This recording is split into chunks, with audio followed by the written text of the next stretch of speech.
Welcome to the Wickaninnish Travel Podcast with me, James Hammond, where every Monday I'll be joined by guests to talk about their travel stories, travel tips, backpacking advice, and so much more.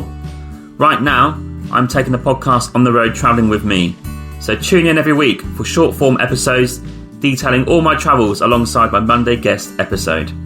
Are you a backpacker, traveller, gap year student, or simply someone who loves to travel? Then this is the podcast for you. This is a casual, informative podcast designed for you to inspire you to travel. There'll be stories to tell, tips to share, and experiences to inspire. Welcome to the show. Hey, just a quick one. I just want to say there are many ways to support this podcast.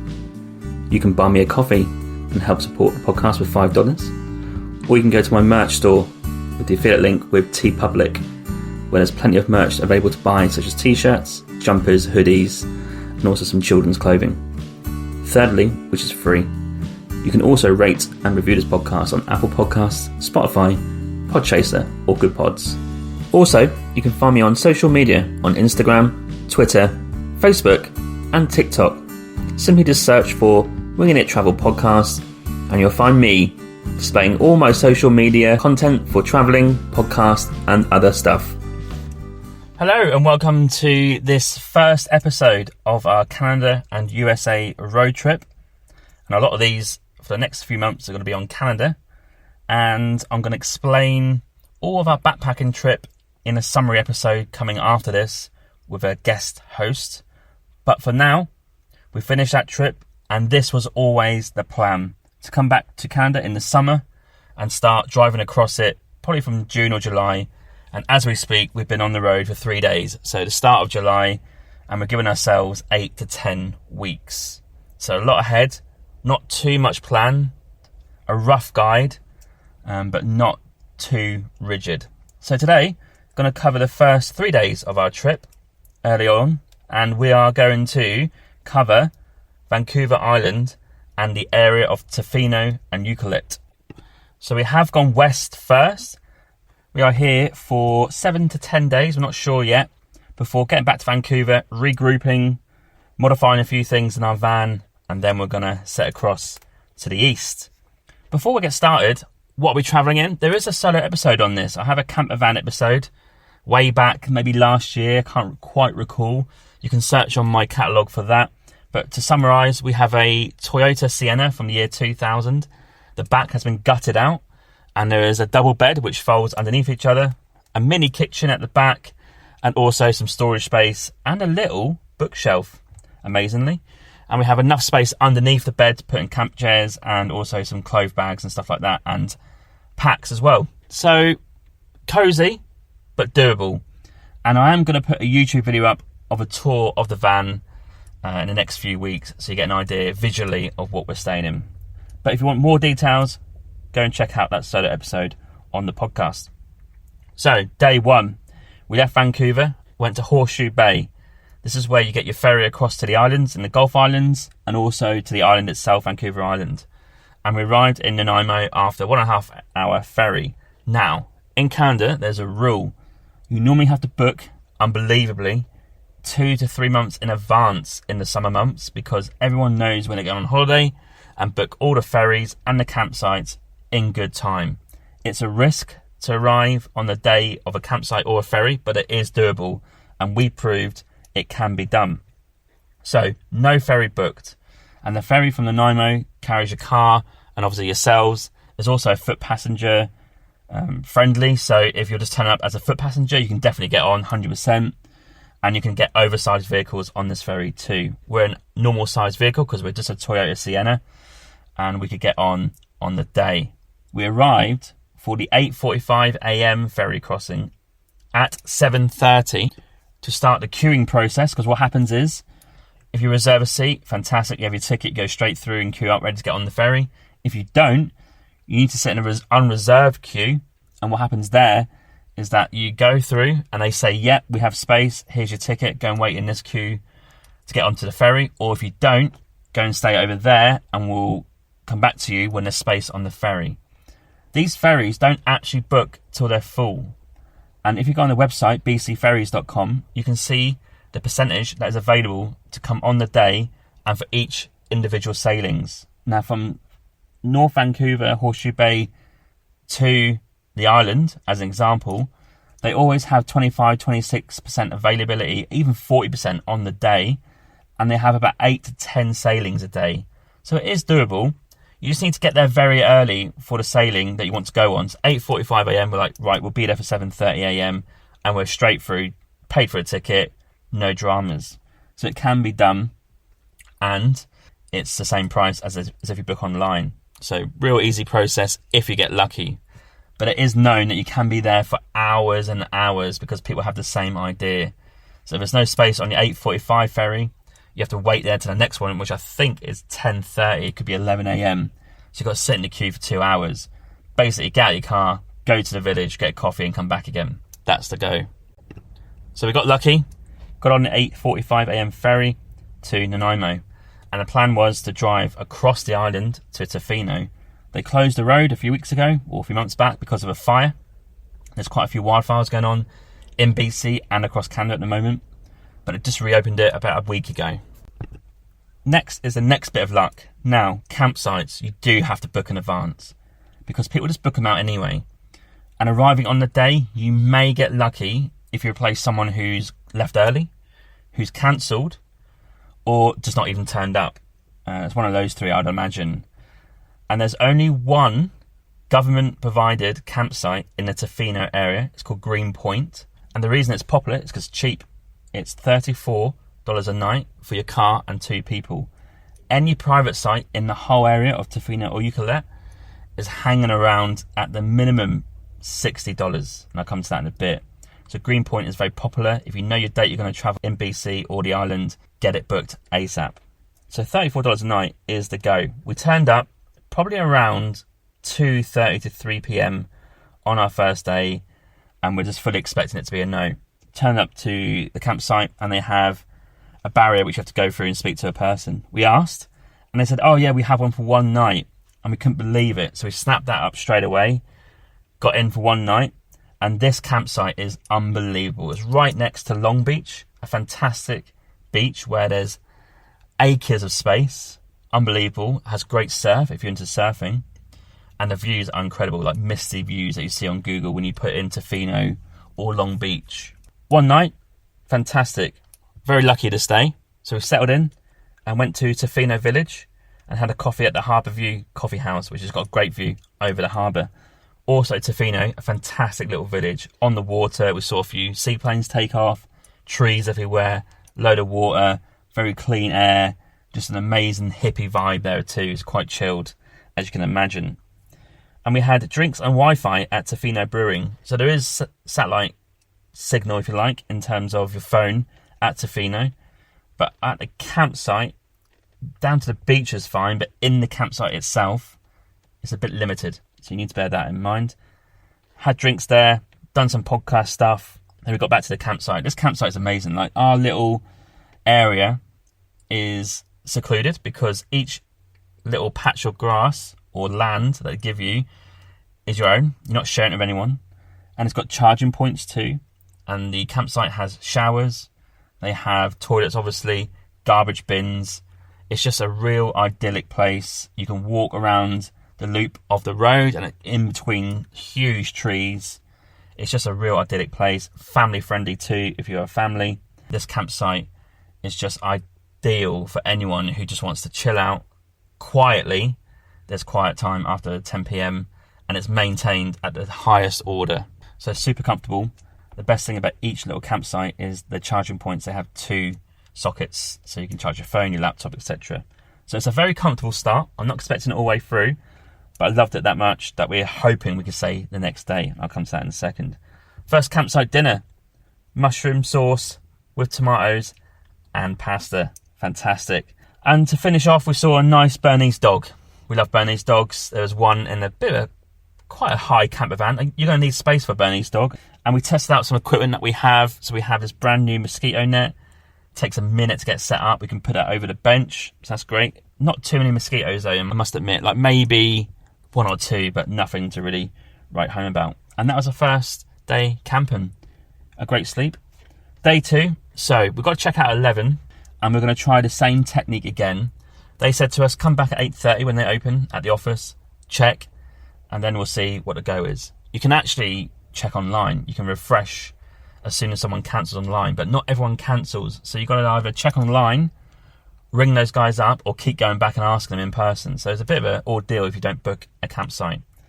Anyway, 8:30, no luck, nothing at all. We're like, okay, what we'll do is we'll have breakfast, we'll chill out for a bit, have a shower, and then we'll go at 11 as we're driving out to ask and see if there's anything going on. So I had beans on toast, which I was very much looking forward to, and I just enjoyed waking up into the forest. You've got to bear in mind, our little patch of land is covered around by trees. There was a warning of a bear in the area, didn't see any bears, but just a real nice and quite cool. It wasn't too hot because you're shaded from the sun, and the perfect temperature really, even a bit too cold at night. We had to get covered up. Just loved waking up to that. So the campground sort of worker guy came round to see if we're checking out, and we were. Asked that guy then, he said, no, we're fully booked. So, okay, no worries. Drove out, went for a quick toilet stop, and then drove out of the barriers to hand our little ticket in to check out. And the woman there was on the phone, and I said, just one last chance, any chance that there's any cancellations last minute? She went, hang on, wait there may be a cancellation. And I think she was just on the phone to the woman who was cancelling. Finished her phone call, came back, said, yep, one campsite available, drive around. Couldn't believe it. Last knockings, got a campsite, straight in to check in, because you don't need to really wait. There's an official check-in at 2 or 3 p.m, but as we were there the night before, drove round the corner, campsite number 2, straight in. Couldn't believe it. Put the mosquito tent up, and we drove off to Tofino and had a coffee at the Tofino roastery. I met a girl there called Aub, A-U-B, and she's from Montreal and Quebec. So she was quite cool to talk to. Had a chat about Canada and getting jobs and stuff like that. Had a great coffee, caught up on the podcast, got some signal. Then we had lunch at Big Daddy's Fish Fry in town. Chips $8 each, unbelievable. Had some gravy with them. Back at Harbourview Coffee House, got some more podcast editing done. We did scrape the bottom of the car when we were parking it up. Wasn't a great moment that. We parked in a little ditch, really, half ditch. That wasn't ideal. Then we drove back to camp, had a fantastic dinner there, same again, and then had the most amazing sunset on Long Beach with a cup of tea and some biscuits. The colours were sensational because it's such a long beach and you can see forever. The sun going down was pretty spectacular, and I got some great pictures and videos of that too. So that was day 2. Day 3, no luck this time. We've done the same technique, asked early, checked out 11, no luck this time. So we moved to Ucluelet Campground, which is a private campsite, and that is $63 a night, including taxes and fees. So a bit more of a jump. First off, we went for a coffee at Brocolli Cafe, and they have fantastic toasted bagels with cream cheese there, and a coffee too, which was absolutely sensational. Only downside is they have recyclable cups, so not proper cups, unfortunately. But then we walked down to the Ucluelet Lighthouse Loop, and that was a fantastic view of the end of the kind of harbour there, if you like. Tried to look out for some whales and seals, didn't see much wildlife. Saw an awesome orca skeleton that they found and they brought to shore. That's quite interesting, and see how big that is. And that Ucluelet Lighthouse Loop is about 2.5 to 3k in distance all the way around. And car parking is a bit of a premium, so you have to get there early, classic Canada, to try and find a space. We actually parked next to the road. Nice easy trail there, great views, great sunshine, quite a few people doing it, really, really nice. Then we checked into our campsite and then spent the afternoon at Wickaninnish Beach, which had similar vibes to Long Beach. Fantastic beach, more of a surf beach, amazing views again, that hazy views. And we stayed there for an hour and a half, had a nice little drink on the beach in our chairs, chilled out, fantastic. And these sunny dreams are just a dream. And to make it even better, we had broccoli for dinner. Not had that for months. To finish the day, and kind of the 3 days in that area, we went to Ucluelet Brewing Company with a beer and a view of the harbour and Lunch Island. And it's much more chilled in Ucluelet and Tofino. It's less busy, less people, and a bit more space going on. But those two areas, they're probably about 40 k's apart, with Long Beach in the middle. Tofino, Ucluelet and Long Beach are fantastic area. You have to go and see that on Vancouver Island. The only mare is the road in the middle. It was closed and there was a 30-minute delay because they're doing some works on the road. You have to queue up there, but that's the only way to get there, unfortunately. Unless you fly from, I think you fly from downtown Vancouver. It's about $175 to $200 a flight. It takes 15-20 minutes. Great view of the island. Well worth doing once, definitely for sure. I also saw Tofino Air do scenic flights there for half an hour. They're about $195 to $200 each. It's 5 people, but 6th person goes free. So if you can get 6 people, divide it up, even a bit cheaper than that. And that's about half an hour. And on days like these, fantastic. The views have been incredible up there. And to summarise the 3 days that we had, unbelievable weather, warm. In the evening, it got chilly.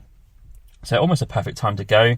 Just super cool, chilled areas, not too many people about, easy driving, great roads. It is a dreamy start to the road trip, and for anyone who wants to go to Vancouver Island and to the west. And the total kilometres travelled, probably around 340 kilometres, I reckon, in total for those 3 days. I just want to summarise for the admin. And what I mean by this, you might be asking a few questions, how we're doing things. So obviously we have our own camper van, that speaks for itself. You book ferries online. If you can't book online, it's sold out at bcferries.com. You turn up on the day to the harbour point, walk on as well if you've not got a vehicle.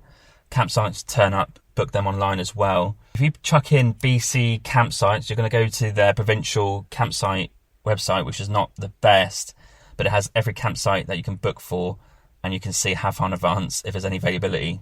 Honestly, they open up 3 months in advance, and it is tough to get anything. My advice would be to organise in advance to guarantee yourself a campsite and a ferry at that as well. But if you can't do that, it is doable if you get up early, go on a day and get lucky. But the backup for campsites is there are private campsites. They are more expensive. They are between $60 and $150 a night, but they are normally available. In terms of food, these areas all have a co-op. It's quite big in this area, so individual shops, but they are a supermarket, so you get everything you need, just maybe a slightly higher cost.